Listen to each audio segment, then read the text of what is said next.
आपण भावुथिबे आम स्वामी हाबुटे से रामानुजाचार्य न पड़ू जदि पड़ी जो आम स्वामी भी आम मुह देखिए से सौभाग्य आमर नहीं। पुरंजन होची सी जे पुरंजनीर प्रेम रे पड़ीगला आउ अन्य संसार रे कोनोसी वस्तु प्रति आसक्ति आसिला नहीं एवं बुढ़ा हला एवं तापरे मृत्युवरण कला उभय पुरंजन और पुरंजनी। किंतु पुरंजन मृत्यु समय भाविला मु पाइली कौन। हाँ या पुरंजन आम भितर फरक आमे पर्यंत भावुनी आमे पाइले कौन 60 वर्ष 65 वर्ष 70 वर्ष 75 80 वर्ष हो गलानी केते बेले काल आसी पंचब एवं आमको कबलित करदेव पाइले कौन आम ए संसार जन्म हेले पाठ पढ़िले चाकरी कले बाहा हेले संसार विस्तार कले तापरे पाइले कौन संसार आपण जीवन रे दुख ग्लानी क्लेश ताप पीड़ा समस्त जीवन रे से दिन मो हाथ उठेली किए सुख रे अछि मुंडा छड़ा कई हाथ उठौ ना समस्त दुख रे अछि पाइले कौन आपण ए संसार पुरंजन अंतिम समय से कथा भाबिला मु पाइली कौन भाबु भाबु तार पुरंजनी स्त्री प्रति एते आकर्षण हे गला जे तापर जन्म रे विदर्भ देशर रजांकर कन्या वैदर्भी भाव रे जन्म होला। हाँ स्त्री शरीर रे ए प्रकार आकर्षण ए प्रकार आसक्ति आसी गला जे तापर जन्म रे स्त्री हे गला। आमे आपन को आज जड़ भरत प्रसंग सुनेबू केमिति मृगर आकर्षण भरत जी मृग हे गले आपनकर अंत समय रे मति जोठी थिबो गति सेठी हबो। वर्तमान जी पूर्व जगतगुरु शंकराचार्य अछंती तांकर पूर्व सन्यास ना होची सन्यास पूर्व ना होची नीलांबर झा विचित्र महापुरुष धर्म सम्राट करपात्री जींकर शिष्य। थरे जने करपात्री जींकर शिष्य करपात्री जींक ना सुनिचंदी केही सुनना आपण मानक भितरु की सुनिचंदी हाथ टेकिले। हाँ जणी सुनिचंदी युची जातिर दुर्भाग्य। तेंदुलकर ना सुनिचंदी की सुनी नाहंती कहिले। आमे काकू विरोध करूनु भारत वर्षर संत परंपरार विशिष्टतम महापुरुष जी गो वंश को रक्षा करने पे जीवन को जलांजलि दे देले धर्म सम्राट करपात्री जी नाम शुणी ना शुणीचु कहार फिल्म स्टार एवं क्रिकेट खेलाड़ी आम विरोध करूँ तांकु जानतु हेले यांकु भी तो जानतु। करपात्री जी जने गृहस्थ शिष्य थांती तांकर शेष समय अंतिम समय जीवन सारा भगवान भजन करिसेंती जीवन सारा भगवान भजन करिसेंती। शेष समय रे जेते बेले जगत गुरु शंकराचार्य आम शंकराचार्य पूर्व आश्रम ना था नीलांबर झा से शंकराचार्य है नहांती गुरुजी तांकु पठेले कहले झा जी तमे जाओ पंडित जी दर्शन करिवो आमर शिष्य शेष अवस्था रे पहुंची गोटे कृपा करी आसीबो। बाबाजी को पठेई देले जेते बेले नीलांबर झा आम शंकराचार्य चरण जाइचंती आ ता घरे पहुंचीचंती से मृत्यु सज्जा रे पड़ी 5 मिनिट पर मरिवो Coco Cola Coco Cola Coco Cola बोली उच्चारण करूची ता पाठर कोन बाहरुची Coca Cola Coca Cola Coca Cola ये आश्चर्य हे गेले कहले करपात्री जींकर शिष्य गृहस्थ शिष्य जीवन सारा भजन करिची हेले मती कोठी कोका कोला बखरे पचारे पिला कहले कहीं कोका कोला कहूची ना बापांकर जिते बेले ब्रेन स्ट्रोक हैला से कोका कोला पिउथिले बोले आनंद कंद भगवान की सेटा मुंडर रही जाइछि। संत आश्चर्य मान तो कृपा करिवे ना कहले आपन घरे शालग्राम अछंती ना नाहंती ना हमर झुल्ले शालग्राम अछंती शालग्राम को आनिले ताम्र पात्र शालग्राम एवं द्वारिका शिला तुलसी जल मिसी गले चरणामृत हो गले जगत गुरु निजे तांकर पाट्रे दे देले आपण आश्चर्य हेबे तांकर कोका कोला उच्चारण बंद हे गला। तेणु आमे आपन को विनम्रतार सहित निवेदन करूछु सारा जीवन आपण भजन करिसंती भजनर फलाफलटा होची मरण। हाँ आपणकर सारा जीवनर साधनर गोटिए मात्र उत्तर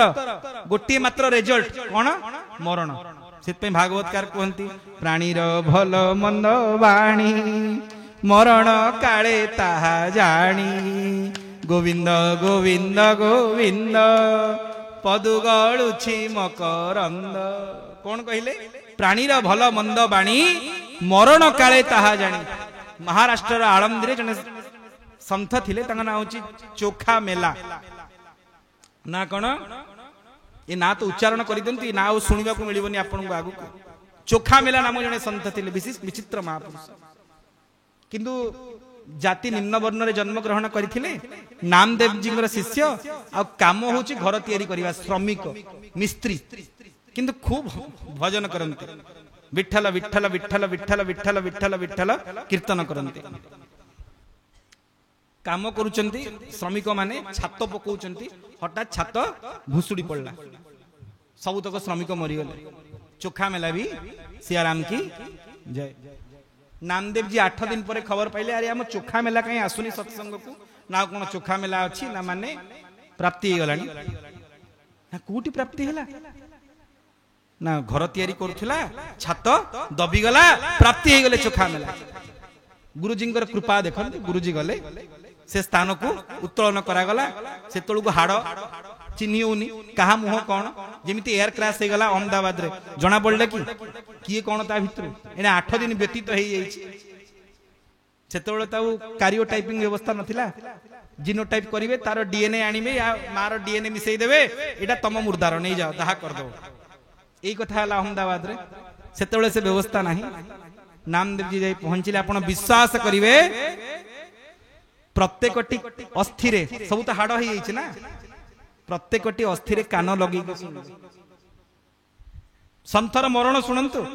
समस्त भाविले चोखा मेला सेमिति मरीगला जीवन सारा भजन करुला छात तले दबिकी मरीगला नामदेव जी आसिले मरण को मध्य जगत को स्मरण करईदेले मृत्यु हम तो एमिति ना केमिति ना जेतेबेले प्रत्येकटी अस्थिरे कान लगे शुणिले जो अस्थि चोखा मेलांकर थिला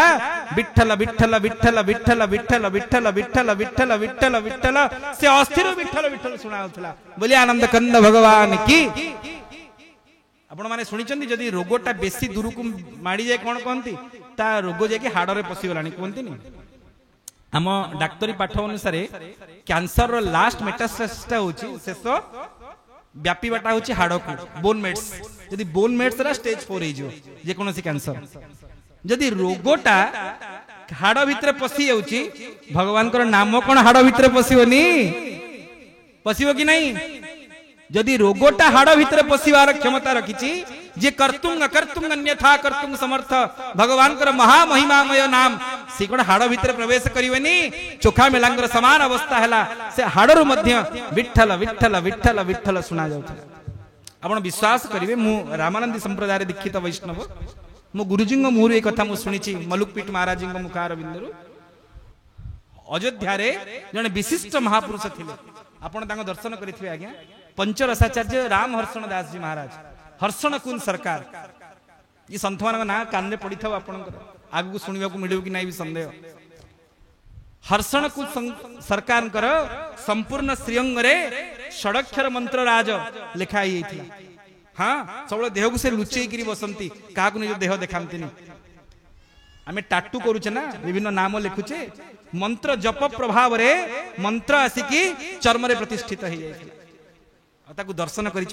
लोक तेणु ये नाम महिमा